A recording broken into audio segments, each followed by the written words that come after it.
Yeah, how was coming back from the Boulder 100, Kevin? It was coming back. It's never fun coming back from the West Coast. I imagine that's how you all Mm. feel when you fly east, but losing a whole day essentially isn't fun. I left at 10 a.m., got home at 10 p.m. Ooh, But I love plane time. Do you all like plane time? Time depends. on the plane? Mm, Depends if my kids are there. I don't Well, what like does that make you airport like it time. more or I less? dislike it because you're just Well, kind of yeah. there's no relaxing. It's just a Mhm. high stress environment. But yeah, when Yeah. I'm by myself, it is pleasant and I feel like I can focus.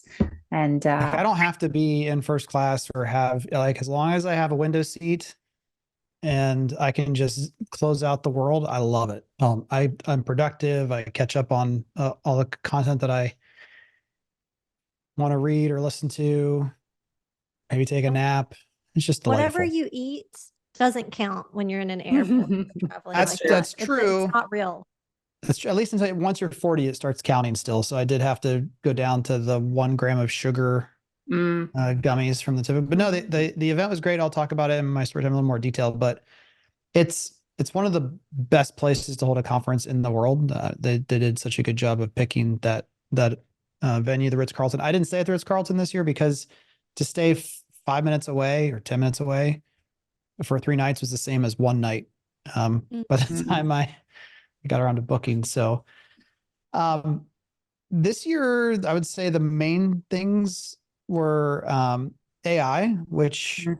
that's to be expected at any event. Mhm.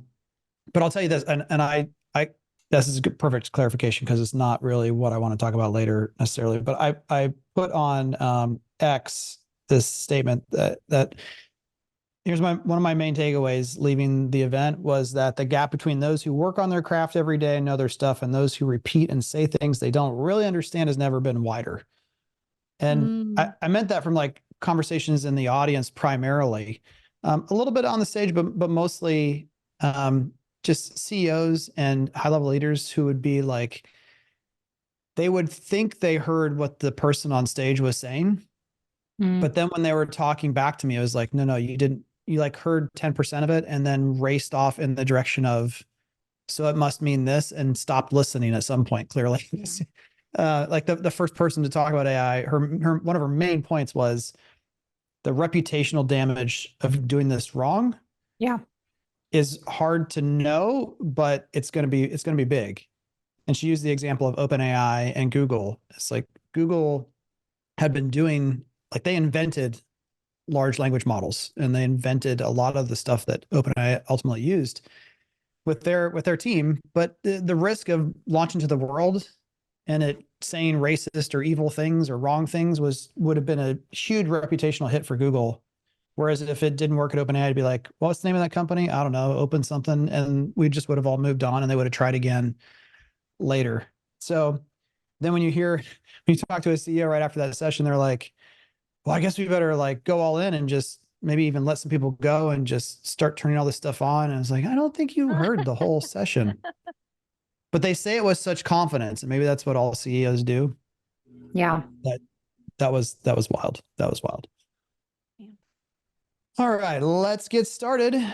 Welcome to episode 336. I'm Kevin Oakley, and with me today is Jackie Lipinski and Julie Jarnagin. Hello. Well, I feel like I haven't been here for a little while. This feels fun to be back. I don't know I where I've know. been. Yeah. Where have you been? What have you I been don't doing? know. I You We don't had still some in know. we had Louisiana? like a lot of guest episodes I and don't know how things the schedule happening. works. I just show up when they tell Oh, me that's right. to. We had the live, then we had a guest Yeah. episode, then Yeah. Olivia was in Italy and other amazing Yeah. places that I love how she's slow posting, like to Mm-hmm. to increase the amount of jealousy that the Yeah. world has. It's like you can't drop it all. Yeah, and again, I get it. You went and did a lot of things, so you gotta, you know, she's just like, She's you know it. succeeding. Olivia. All We right, Julie. Well, then let's let you start story time. Oh, okay. So my church every year does a big serve day, like once a year. It's a huge church-wide thing. And my kids are now 10 and 15. So we're like, that would be a good thing for us to do as a family to kind of, get them off the couch on a Saturday morning, go do something for somebody. You sign up for wherever you want to serve. So we signed up at one of the schools where my youngest goes to school.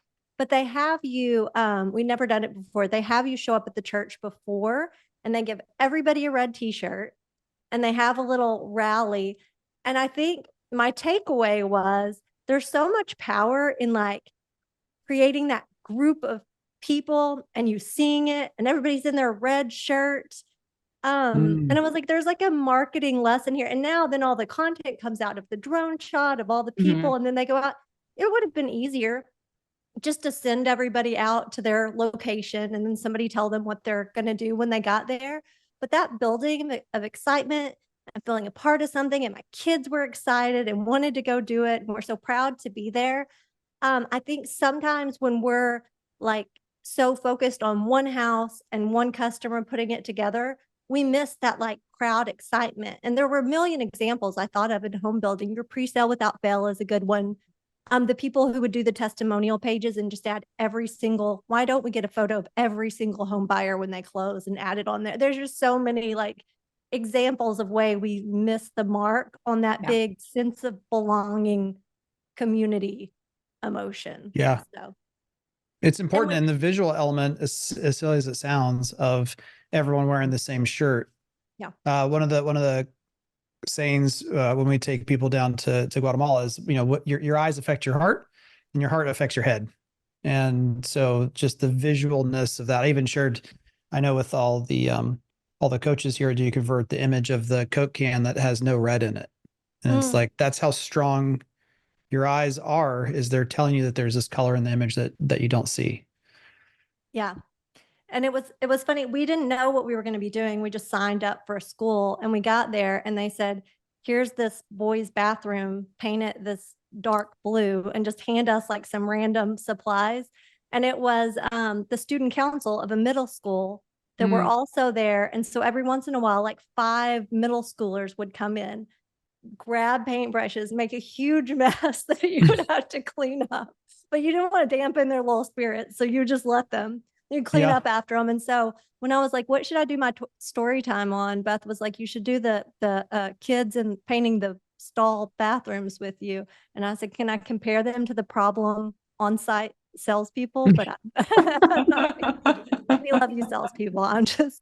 I'm just joking, but it was a fun day, but that it is powerful to see everybody there together. And I think we could capture that somehow. And I love that if they go away with the shirts too, like, and has little paint splatters, like that's going to be a memory for them. And there's something about like people holding on to those branded items for an awkwardly long time. And also if you associate like, oh, Julie Jarnagin's a great person, you wear that shirt out, it's going to also be a co-conversation, and it's a conversation starter. So don't like underestimate, like, a marketer or a team could have easily been like, that costs a little too much to have that little elevated experience, not worth it. And there are like those minuscule moments, like you're saying, that really elevate. We can do the foundational, but then there's like the touches of the heart and the human that come away. So yeah, I feel like I'm being overly sappy when I say this, but things like when we talk about like what's real or how important data and metrics are, the most important things don't have a metric associated with it. Like there is no love meter, and yet love is a real thing. And probably the most important thing that we experience in our lives. And yet there's no number. There's no scale. It's just this thing. So the stuff that can't be tracked doesn't mean it's not important. There's this story of like what gets measured is important. What you can't manage, what you can't measure. All that's true, but there's some things that can't be measured that are still important. Yeah. And differentiated too. Like when you think about one builder versus another, it's often those things that cannot be measured in the same. And that kind of leads to my story time, which I thought was funny because like I was like, oh, I'm gonna go to this grand model home event. There's I think there were 18 model homes, like 9 builders. I'm gonna have a lot of feedback regarding like how I was followed up. And then my biggest thing was, wow, it smells really great. Like, and that was the weirdest thing. I was like, I'm just gonna post about how good this model home smelled that made me stop and ask the lady, like, what is this? Because I've only had that experience once, and I was in a hotel in Hawaii and it was white tea. And I was like, it was my birthday. I was like, I stopped the lady at the front. I was like, what is this? I need this in my life. This is the moment I'm going to remember, like, to bring me back to this. And so my favorite model home, I walked through, I stopped the lady as well at this event. I was like, what is that smell? And she's like, yeah, it's branded. We put in all our model homes. We want to make sure the experience is there consistently. And it's funny, I've told that story to a few marketers, and some are like, yeah, we still bake cookies, or, oh, we also do that, or, oh, we're just getting on that train for that, thinking about those little details. So I did like that, but I will still, my real story time was going to be about, even though I felt like I went through the best model home experience, they did not ask me for my contact information. They handed me a card and they said, contact me when you're ready. And I went, I'm here. I'm ready. So what do you need from me? And I've only gotten one follow-up phone call from, I would say, one of the smaller builders too there. So don't underestimate, even if you're up against the big guys. How many people were out and about when you went to this event? It was really rainy. busy? It was, I would say, mildly busy. Okay, so we can't give the excuse of everyone was overwhelmed with traffic, and so they didn't really have a choice, or they didn't have a digital registration option, or yeah. Okay. Well, no, the amount of paper wrote things I was asked to fill out and hand it was crazy. No one was ready to go with a keyboard. The one weird way that someone did get my contact information, but I also was not followed up with them, was they offered a photo booth where you have to enter in your phone number to get the picture. And I was like, okay, that's a subtle way. And still, they have not reached out to me. I mean, it is that is subtle. That's implied and consent. Maybe even smart, but when you hand that list to a salesperson, like, what are they going to say? These aren't real people. They just wanted to get their photo. And so this is where perception becomes reality, and perception is important. And this goes back a little bit to the not necessarily visual element, but you do have to find ways. I think back to Sarah Williams, who was our first online salesperson way back. I think it was 2007. And when she started in that role with us at Heartland, and there was one particular salesperson who every time she scheduled an appointment, she had to call him. Not an efficient process to have to call a salesperson every time you schedule an appointment. I think it drove Mike nuts, but she had to like get him excited. She's like, hey, I just talked to this person and they are so excited, and you should be excited. And here's all about them. Because if she wrote it down in an email or put it on the calendar invite or in the CRM, he was so boring of an individual that she had to like charge him up over the phone. It was like a quasi sales manager, online salesperson role that she had. But that doesn't mean, again, it's not real and that you don't have to do that. And if it does generate sales, you can always try to find a way to do that more efficiently, but you do have to give salespeople the signal. Now, the other extreme of that is a builder a couple of years ago, they ran out of budget halfway through the year. And so all they did the rest of the year was Facebook lead ads. And they removed any source of lead information because they didn't want anyone curb qualifying the lead and saying, well, this isn't someone serious because they came from Facebook. So you can't just give no information. It is a balancing thing. Yeah. A couple questions about the smell. First of all, I remember being told, because I did this also at Heartland. I'm that old guy who says, yeah, we did that before. I know, but we just used Glade plugins and we gave them to the cleaners and said, in the kitchen, you plug this in every time you go to clean the model, put this in the primary bedroom. And it was great. But I remember the initial pushback was, we went to the builder show and someone shared a stat that only 2% of the purchasing decision is based on smell, and like all these other parts are way more important. And I said, yeah, of course. That might be in the positive direction, only 2%. But if the model home smells like a dirty diaper, I'm telling you, the impact is way higher than 2%. It's like, get me the heck out of this home. Same thing with leftover chai or Thai food that the salesperson reheated in the microwave for lunch. Like, negative smells are supremely negative. It's almost like the smell of something bad is almost a higher cue to us subconsciously to get the heck away from wherever you are than even seeing something that's kind of disturbing. You're like, okay, I can move my eyes, but I can't like move my nose. My nose has no choice. As long as I'm breathing air, I'm taking in that bad thing. I made that joke, but not joke. You know, if a marketer's been in the seat for, let's say, 3 years or under at this point, maybe 4 years, and they haven't had sitting inventory homes and they're not touring those homes, they're not going to know that the P trap dries up, which means the scent of the sewer comes in through that house. So even if you are sending people in and all of a sudden you're like, I don't understand why the traffic is like no one's converting, and your sales team is maybe not that attuned to recommendations, you might not know that the house smells like a sewer. So there, you're right, like absurdly, and then they're going to think there's clearly something wrong, even though you just need to put some more water in the back of the toilet bowl. So Okay, I have another question about sure. the picture you posted with the home that was in framing. Were they also putting that smell in homes that were by that builder in framing? That was not. And that was actually an Okay. interesting one. I toured that house and I went with my sister-in-law, who refused to go into that house until I found her a path, because there were too many nails on the gravel walkway. And she was like, I knew what I was getting myself into, but I didn't know that I have an opportunity to put a hole in my shoe today and I'm not walking in there. And it even seemed to me like maybe you should have sent someone to go pick up the nails, because that was an experience immediately. She's like, I'm out. So I walked the path before her, went in the house, and That's then the house interesting itself because, was clean. if you're in the industry, that would be a really hard one to be aware of on your own, Mm-hmm. because then you'd never go anywhere. Yeah. That, like, it's just one of those things where it would, I like to think that I could put myself in someone else's shoes as part of what any good marketer has to do. But that one would be tough to catch and be like, unless it was a giant pile, but I'm talking just like random nails No, here and there. It would still be like, it was a lot of nails. It was too many nails, like a strip of nails. okay. So I'm the like, last thing I want to talk about quickly is the extreme ways that we could take this good insight that you shared and attack it. Because I think this is also, there's so many times where we talk to marketers or leaders of any kind. They're like, my owner, whoever, is such a, they're a dumb beepity beep beep beep because they wouldn't let me do the smell thing. And I believe it's important and whatever.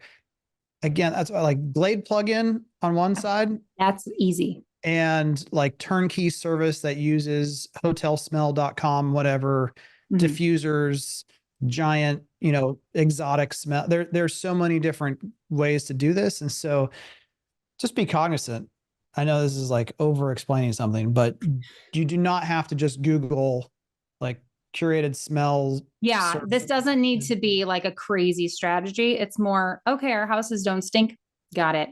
And again, I think the bigger story that comes out of that is, yeah, the more national builder who had a better experience was not the one who asked me my contact information. It was a small guy. It was the builder who was really trying to make it. So that Well, again is always going to be your takeaway of, yeah, like they can think about these details, but they are not having the as good of a follow-up process of you. So you are going to crush them each time if you keep that market share and that rate of response up and thoughtfulness. that reminds me of the brand equity pyramid. Anyone can run an ad. It's the broad thing at the bottom. And anyone can do that. But as you go up the pyramid, it requires better and better organizational excellence, because at the top, which is the hardest, is the individual. So as a corporation, you could have a turnkey service that plugs all these things in and make sure that they're on and smells appropriately, but you can't make that person, yet, until we have the neural link. We can just put in maybe that's what we're going to do with salespeople and sales managers ultimately, is have like a neural link somehow that is like, you didn't follow up with that person in the CRM, you get shocked or something. But that's why everyone has a chance, because if you can get the individual team members on your team to buy in and do what they need to do, you can certainly still outperform everyone else. And get people excited, like Julie was saying. Just get them. Like the small guy was like telling me how excited they were. They didn't even have a model home. They were more pumped about, they just had a tent in the rain. And they're just like, oh man, let me tell you what we're building. And their excitement was like infectious. And then I tore these other homes and I'm like, where are the people I'm supposed to be talking to? So very interesting. So my story time will continue on a little bit more into the Builder 100, and specifically mergers, acquisitions, like consolidation. Small builders have to continue to differentiate in what they do and how they do it, not just in land position. Because one of the folks who spoke on stage was talking about they're facilitating just this one organization, like 1 to 2 builders a month being sold to a larger builder. And they think that that's going to continue for about the next 2 years. So, you know, like even this goes back to the smell thing. Thinking about things for your customers is a service. Curation is a service. It's making thoughtful decisions in advance about what is best serves the customer. So that was one thing that was interesting to hear. The other was a stat that Karen Bonder from Zonda Livable shared, where I think they surveyed 3,000 or 4,000 consumers and asked them if you could have these nice things like extra perks from a home builder or have a buyer's agent work with you, which would you rather have? And the majority said we'd rather have the things from the builder. Mm-hmm. And so, you know, their research and insight is saying, hey, not that realtors have no place at all, but that most builders still are outsourcing things that they don't need to outsource. And I think the hint here was that livable.com, their syndication platform, as well as New Home Source, is a place where they can start telling that story. So this is like a service to the industry in the sense that you're on this website that has lots of different new home construction stuff. If the messaging on there says essentially like, if you don't have an agent, check this box and we'll make sure the builder knows so you can get whatever additional perks that come from that. I thought that was really interesting. And then Julie, you have something you want to say about that? Well, I was going to say on that, it was interesting you said that because we haven't talked about this. I just had a builder asking me, how do we do messaging and tell people that you don't necessarily need a realtor without saying out to the world, you don't need a realtor. Like we've got you, we're taking care of you. So it was a lot. We had a whole conversation about different ways to convey, like, we're your expert, we've got you, we can walk you through it without being like, no realtors, because they will work with a realtor. There's just no reason they necessarily need one. So that I do think that's a topic that we're going to start hearing more and more. I also think as a buyer, it's one of those things where you're like, well, that's the way it's always been done. So that's the way I know it should be done. So they do kind of need to be, you're right, Julie, like overly explained in kind ways, but also there's the fine line of not upsetting agents who you want to have long-term relationships with that are producing. So there's that balance. Yep. The most exciting thing, I don't believe they gave an exact date of when this is going to be in effect, was Jeff, the CEO of Zonda, gave an example of a new price tool that they're going to be rolling out that uses machine learning. And essentially it's going to do 3 different layers of pricing recommendations: floor plan level, competitive market analysis, looking at distance from the subject property, lot size, unit size, bedroom count, bathroom count, and garage count as kind of the initial first layer. And then the next layer is base price prediction. So market-based pricing, comparing comps on 5 variables: lot size, unit size, bedroom count, bathroom count, and garage count. And then finally, the last piece is lot premium pricing, based upon lot size, backing to open space, corner lot, cul-de-sac, and cul-de-sac street, backs to primary road, adjacent undesirable land usage, et cetera. Now, I think the really cool thing about this is I thought it was really smart that they, again, how much of the audience this translates to, but it was, hey, this is a recommended starting point. You could go in and adjust those recommendations, and I think they kind of hinted that it would stay. So if you think no, that home site is worth 8,000 and it's only recommending 3, or you think it's worth 8 and it's recommending 20, so you can override it and it will learn based upon the adjustments you make. But as a starting point, my experience generally when I go out to visit builders and we talk, especially around community launches, how are you setting pricing on home site premiums and pricing generally? It's kind of a, it's a feeling, it's a stick your finger in the wind, and they're winging it. Yeah. And this at least serves as a starting point. So, at least for Julie and I, our kids are of the age where they're probably at least thinking about using ChatGPT to help them with their homework. And I think this is going to become a tool for corporate teams, divisional leadership to get some of their homework done for them, where it reduces the friction of starting from nothing. And at least it's a starting point. So the fictitious scenario that I have is you go out to walk the home sites with your sales manager to set the premiums, and you're the division president. And you're running around doing a million things. So you might not have time to do all of your prep work. So you just pull up the Zonda app, you go to Home Site 101, and the sales manager says, well, everything we're looking at here, I think this should be a $5,000 home site premium scenario. And I just can see the division president being like, oh, okay. I think 20,000. Like they're looking at their phone or their iPad, and they're getting the number from Zonda, and they're using that as kind of the pushback to then have a discussion mediated of where it should really be. But especially when things are selling quickly, Jeff made the argument, and I agree. Builders do not respond fast enough. Mm-hmm.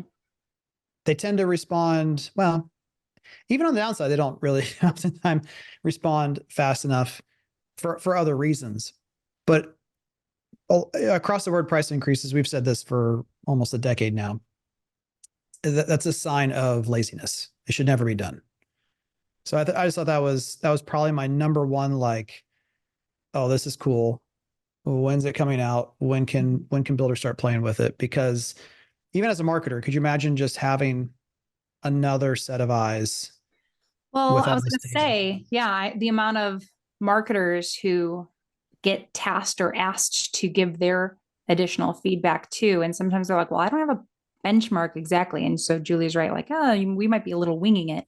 So at least if they're utilizing the tool or have additional feedback, there's a good starting at point to not blow it out of the water too negatively or too positively where you can't pivot fast enough. So, yep. All right. First up, McDonald's is making a massive investment in digital marketing. This is from restaurantbusinessonline.com. Very interesting source. Yeah. And the reason I pulled this up here is because obviously we all know McDonald's does a lot of advertising.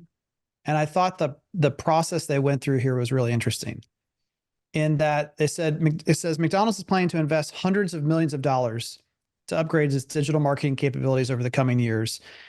The first thing that made me think of was a data point that one of the speakers shared at the Builder 100 that we know to be true. In fact, I would say it's probably higher in our industry, is that across all industries, the number was 25% roughly of all ad spend goes to not reaching their customers, but to quote unquote target them better, more precisely, to pay basically platform fees or agency fees, and those agency fees being hidden.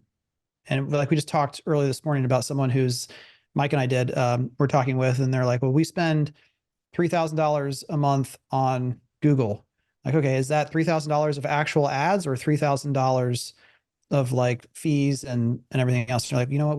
We actually don't even know how that works. Probably is. It's not broken out.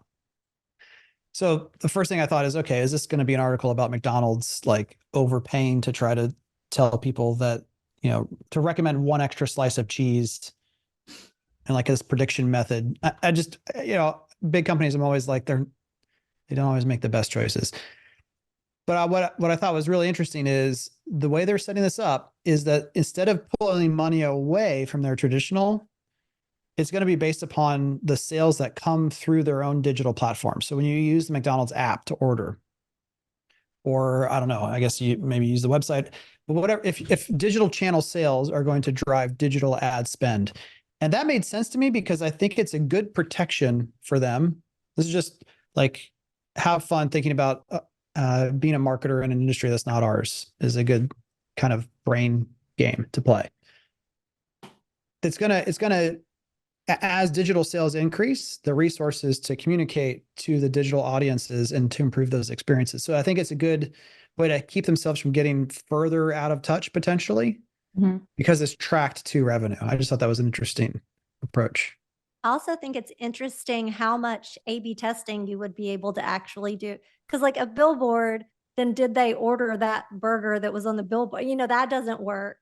But like if you could get so specific to what they're seeing in the advertising to what they're actually then ordering from that ad would be fascinating.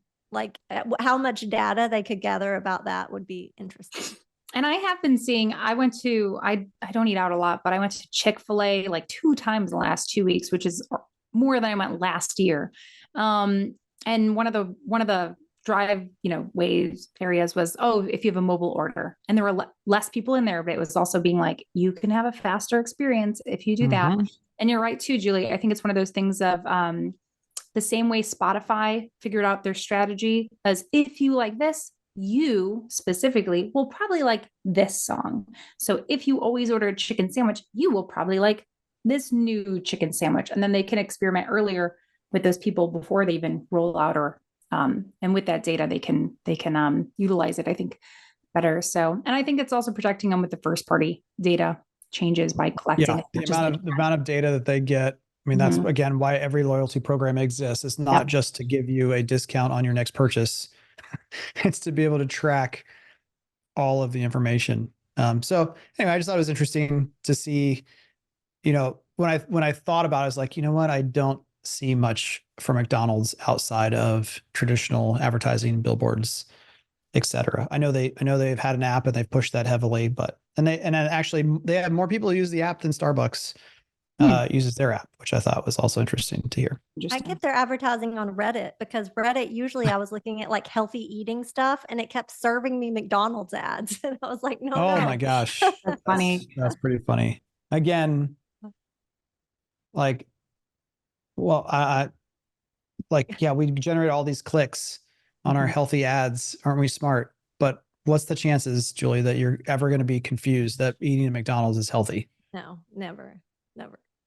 All right. Next up from housingwire.com, home prices grew in 93% of markets in Q1, according to the National Association of Realtors. And 8 of the 10 most expensive markets in the U.S. were located in California. Shocking. Yeah, I think that comes with the question we hear in a lot of calls is, what are the incentives looking like? What are the prices looking like? And what are the other builders doing? And just having that aggregated data of, most of them are still moving up. Definitely makes people feel justified to their decision. That reminds me, it was a point, I think, that Allie Wolf, and she actually is messaging me right now on Twitter. That's funny. Hey, Allie. She was saying, hey, even though we've got these tools to make our homes more affordable, right now renovations are down. Material prices in a lot of cases are down.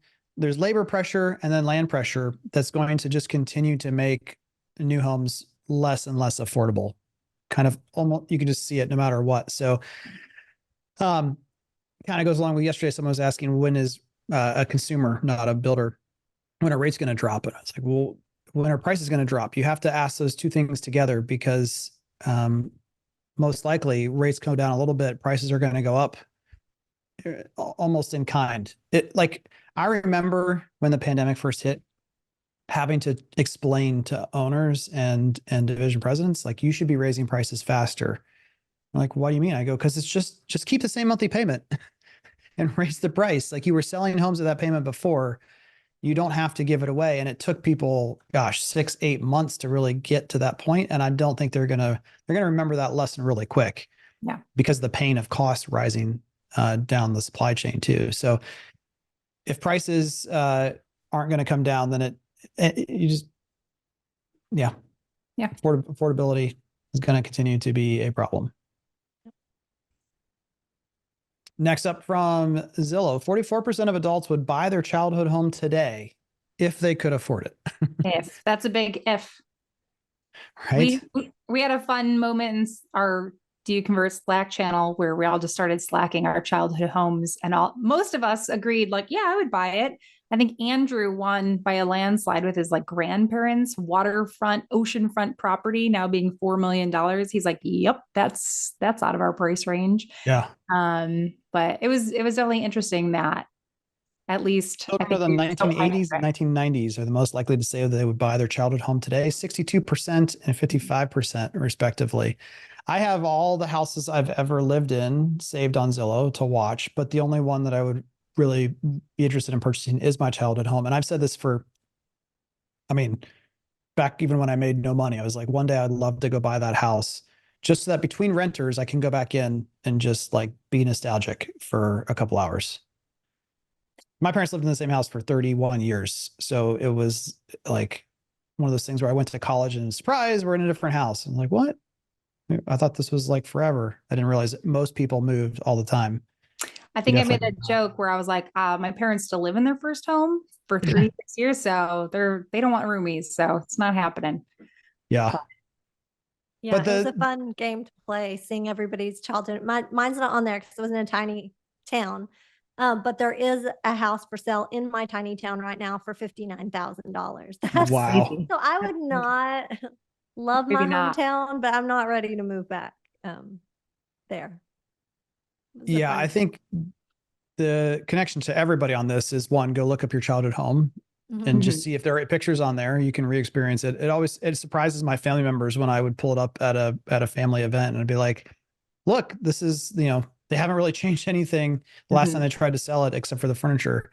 But also just, again, the power of nostalgia and knowing that the millennials and Gen Z and Gen X are such a force, and even boomers, of course, utilizing that messaging and some of those vibes in your ads and website can be important. Yeah, nostalgia. There's no tracking tool for nostalgia. So yeah, exactly. Also, like brand nostalgia, this just hit me because my wife is redecorating one of like the front sitting area in our new house. We got like an inexpensive rug and used these white things that were previously in a sunroom. We don't have a sunroom anymore. And our dog just destroyed everything, like ripped this shaggy carpet thing to heck. And so she was looking for a new rug and she got another one previously from Magnolia's website. And then she just happened to do a second search and the exact same rug was available from Wayfair for 1/3 the price.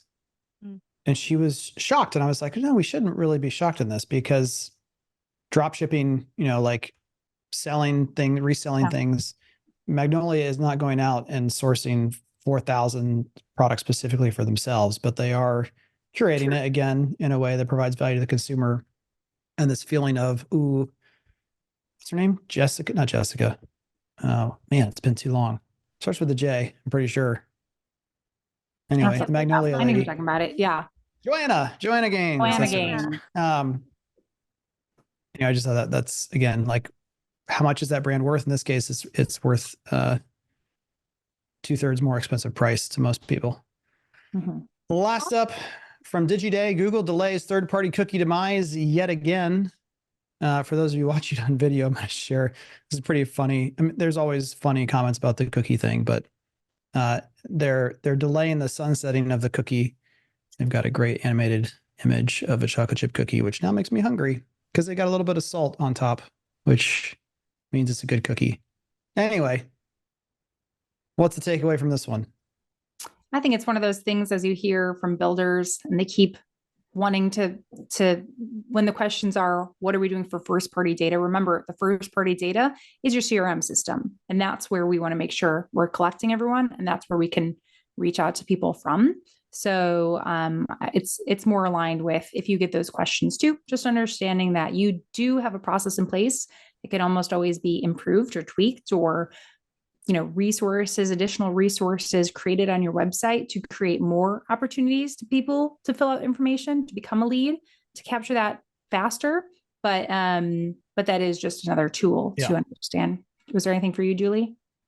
I think just that we're not surprised. Like, this keeps getting pushed back over and over again. It also explains how complicated, how many things, like you pull a thread, and different things start unraveling. And I think they see that there's not one easy solution for that. So a lot of times when you as a builder come and are like, what do we do? How do we fix that? You kind of just have to watch it and follow along with what's happening and be on top of it to then make changes when you can. Because right now it doesn't make sense to make any huge changes because we kind of have to wait to see what everybody's doing. So it's just one of those things. Here's why it keeps getting pushed back. You all ready for this one? Money. That's why they're not pushing it. That's why they're pushing it back, is because they stand to lose a lot of money it's being framed as, well, the industry still has concerns. These different industry groups have expressed concerns around different issues. So we're going to delay for make sure everyone's on the same page. No, it's because Google wants to keep making money off of having third-party cookies and companies being able to advertise based upon that information. It's a little bit like Apple, Apple has an app store. It always had an app store, but the reason the app store exploded in popularity is because of all of the ads that were run on Facebook to install different apps. Anyone who created an app, the game was create an app, put it on the app store. But in order to get awareness on the app store, you had to get on that front page. How are you getting on that front page? Because Apple pays attention. How's Apple going to pay attention? Because you're going to spend hundreds of thousands or millions of dollars on Facebook saying, come check out this cool app, Candy Crush, and then get a bunch of people to download it. And then it's going to get on the front page. And then the cycle continues. And so when Apple took away all this additional information for the sake of privacy, it's kind of this symbiotic relationship that even Apple maybe didn't fully understand of they were making money because of Meta, and then they cut it off, and it does decline the amount of discovery on the App Store. I think it's the same thing. Google has an understanding of, if we shut this off the wrong way, we're going to make less money, and they don't like that. So until they figure out how to keep revenue high, shockingly, they're not going to be overly concerned about privacy. Mm-hmm. As long as anyone comes near them who's like, it's a big deal, they're like, we're working on it soon. We have a plan eventually. So they have answers for it. Also, it's kind of ironic when Apple made that change, it was like, they're going to screw Meta. And now, and we did see the ad quality degrade for a long time, but now they're back because of large language models and the use of AI to ad target. And they have more data on their users. So it's almost like Apple helped create this moat that now no one else can get to, because Meta already had a decade of having all this data on people to pull from for the AI to use. So fun times. All right. Things we love, things we hate. The thing we're always the least prepared for on every episode of Market Proof Marketing. What do you all got? Do you want to go, Julie? Sure. So much fun if you've never done it before. So my 10-year-old decided he wanted to like a playlist, a Spotify playlist. Oh, so if you have little ones, make a playlist with them because it's hilarious. And you'll learn a lot about them. This is all like musical songs from Hamilton and different musicals. And then I taught him how to add more music. And so he comes and shows me what he's added on there, and it's been more fun. So if you have little ones, go make them a Spotify playlist. It's entertaining. That's very cute.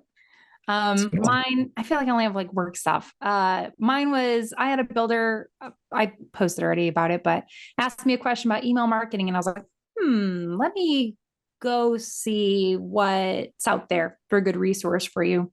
And I attended the HubSpot Email Marketing Academy. And it was good. I thought it had some good takeaways. And it's one of those things that even a builder, it's like, hey, we want a bunch of educated agents or other people.